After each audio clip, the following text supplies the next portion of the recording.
हेमा और Shivam long drive पर निकले थे। ठंड और बरसात की वो रात ने उन दोनों को अपने कॉलेज के दिनों की याद दिला दी थी। कॉलेज के दिनों में शिवम अक्सर अपनी कार लेकर आता था और हेमा को उसके हॉस्टल से निकाल कर ले जाया करता था। बरसात की रात थी और सड़क भी खाली थी। शिवम पुराने गाने बजा रहा था और दोनों इस रात का अच्छे से मजा ले रहे थे। हेमा ने शिवम से कहा कि आप यह गाने बजाना बंद कर दीजिए और मुझे अपनी आवाज में गा के सुनाएं। शिवम ने गाने बंद कर दिए और वो खुद गाने लगा। साथ में हेमा ने भी गाना शुरू कर दिया। अब दोनों साथ में गाना गा रहे थे और अपने लॉन्ग ड्राइव का मजा ले रहे थे। अचानक शिवम का ध्यान सामने गया। शिवम को कुछ परछाई सी दिखी और वो जब तक अपनी गाड़ी मोड़ता तब तक वो परछाई उनकी गाड़ी से जोर से टकरा गई। शिवम ने तुरंत ब्रेक लगाई। अचानक हुई इस घटना से हेमा डर जाती है। वो डरते हुए शिवम से पूछती है, शिवम क्या हुआ? हमारी गाड़ी से क्या टकराया? शिवम ने हेमा से कहा कि तुम शांत हो जाओ और डरो मत। मुझे पता नहीं क्या टकराया। अचानक से कुछ सामने आया। मुझे ऐसा लगता है कि शायद कोई जानवर होगा।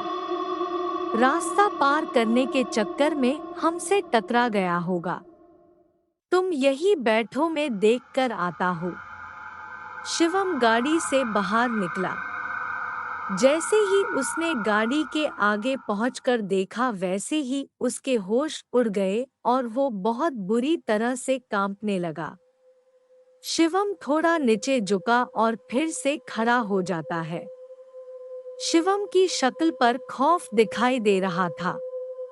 अपने पति की शक्ल पर खौफ देखकर हेमा काफी डर गई थी और उसे पता चल गया था कि कुछ तो बुरा जरूर हुआ है।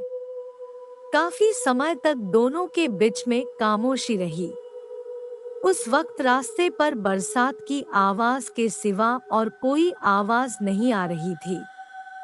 हेमा ने अपने तरफ की कांच धीरे से नीचे की और थोड़ी हिम्मत से शिवम को पूछ ही लिया कि क्या बात है? तुम इतने चुप क्यों खड़े हो? शिवम ये सुनते ही हेमा के पास आया और बोला कि हेमा। हेमा बहुत बुरा हो गया। हेमा बोली, आखिर क्या हुआ है? शिवम बोला, मैंने एक इंसान को कुचल दिया है। हेमा चिल्लाते हुए बोली, क्या? तो क्या वह जिंदा है? हमें उसे अस्पताल ले जाना चाहिए।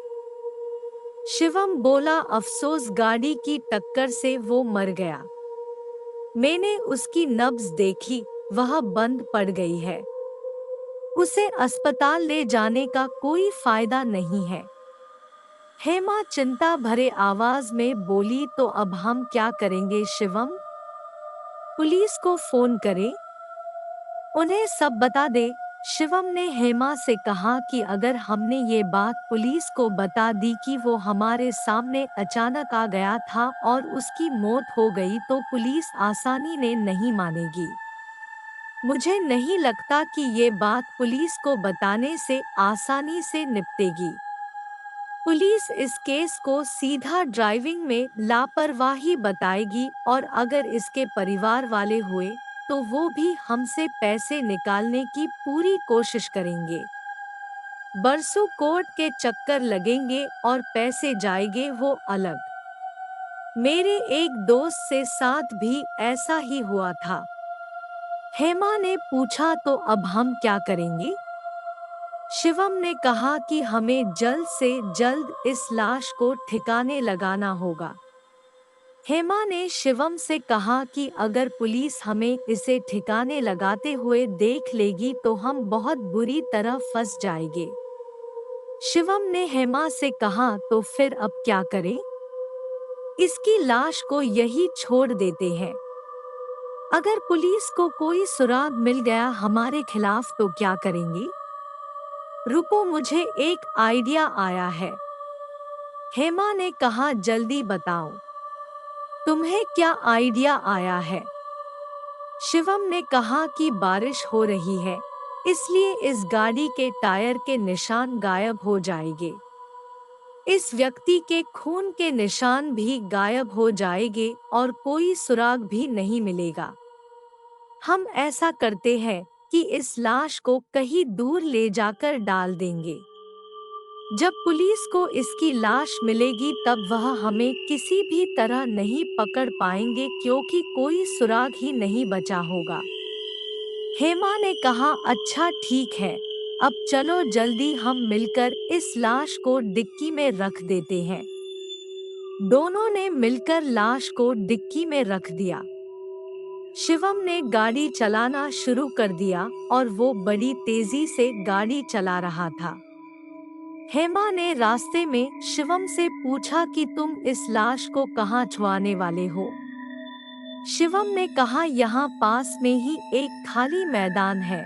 वो मैदान बदमाशों के अड्डे के रूप में बदनाम है। अगर हमने वहाँ पर इसकी लाश फेंक दी तो पुलिस ऐसा ही सोचेगी कि किसी बदमाश ने ही इसकी हत्या कर दी होगी। हेमा ने कहा, अच्छा ठीक है। शिवम ने आगे मोड़ पर अपनी गाड़ी मोड़ ली और वह उस नए रास्ते की ओर जाने लगे। कुछ और आगे जाने के बाद शिवम और हेमा उस मैदान के पास पहुंच गए। लेकिन वहां पर पहुंचते हुए ही शिवम ने सामने देखकर बोला कि ओ शिट! सामने ही पुलिस की 2 गाड़ियां खड़ी थी। हेमा ने शिवम से कहा, अब क्या करेंगे? शिवम ने हेमा से कहा कि तुम डरो मत, हमें बस पुलिस के सामने ऐसे ही बर्ताव करना है जैसे कि हम एक रोमांटिक सैर के लिए निकले हैं। हेमा ने कहा, अच्छा ठीक है, हम बिल्कुल ऐसे ही बर्ताव करेंगे। शिवम गाड़ी आगे ले गया और पुलिस ने उसको रुकने का इशारा किया। एक पुलिसकर्मी शिवम के पास आया और शिवम ने कांच नीचे कर दिया। पुलिस ने शिवम से कहा कि अपना लाइसेंस दिखाओ। शिवम ने तुरंत अपना लाइसेंस दिखा दिया। पुलिस ने शिवम से पूछा, ये कौन है? आपकी पत्नी? इतनी रात यहाँ क्या कर रहे हो? तुम्हें पता नहीं है कि ये जगह खतरनाक है?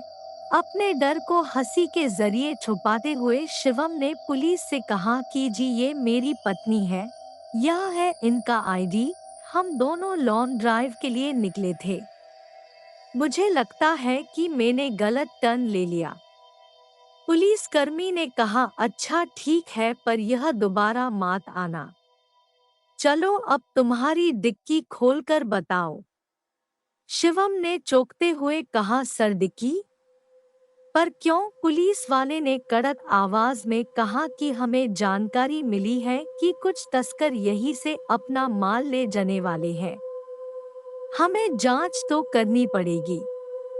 चलो गाड़ी की डिक्की खोलो। ये सुनकर हेमा और शिवम के पसीने छूट रहे थे। शिवम चाबी लेकर गाड़ी से उतर गया। हवलदार टॉर्च लेकर खड़े थे। शिवम बहुत परेशान हो रहा था पर उसके पास और कोई चारा भी नहीं था। शिवम ने चाबी लगाई और डिक्की खोल दी। हवलदार ने डिक्की में टॉर्च मारी और चिल्लाकर कहा, साहब डिक्की में कुछ नहीं है, खाली है। ये सुनकर शिवम हैरान रह जाता है कि आखिर ऐसा कैसे हो सकता है। उसे अपनी निगाहें मोड़ ली थी लेकिन हवलदार की बात सुनने के बाद उसने डिक्की की ओर देखा तो डिक्की सच में खाली थी। शिवम को पुलिसकर्मी ने कहा, ठीक है सर, आप जा सकते हो। शिवम सीधा जाकर गाड़ी में बैठ जाता है। वो कुछ नहीं बोला और दोनों निकल गए। हेमा ने पूछा, हम कैसे बचे? तुमने क्या किया? शिवम ने कहा, मैं कुछ नहीं जानता हूँ। जब डिक्की खोली तब वह खाली मिली। खून का एक धब्बा भी नहीं मिला। हेमा आश्चर्य के साथ बोली, लेकिन ये कैसे संभव है? शिवम ने कहा, मैं कुछ नहीं जानता हूँ और जानना भी नहीं चाहता हूँ। हेमा ने कहा, मैं भी इसके बारे में और कोई बात नहीं करना चाहती हूँ। दोनों ने तय किया कि अब हम दोबारा कभी भी बरसात की रात में लॉन्ग ड्राइव के लिए नहीं जाएंगे। दोस्तों, कृपया अधिक से अधिक डरावनी कहानियों के लिए ब्रेनी फन यूनिवर्स चैनल को लाइक और शेयर करें और सब्सक्राइब करें।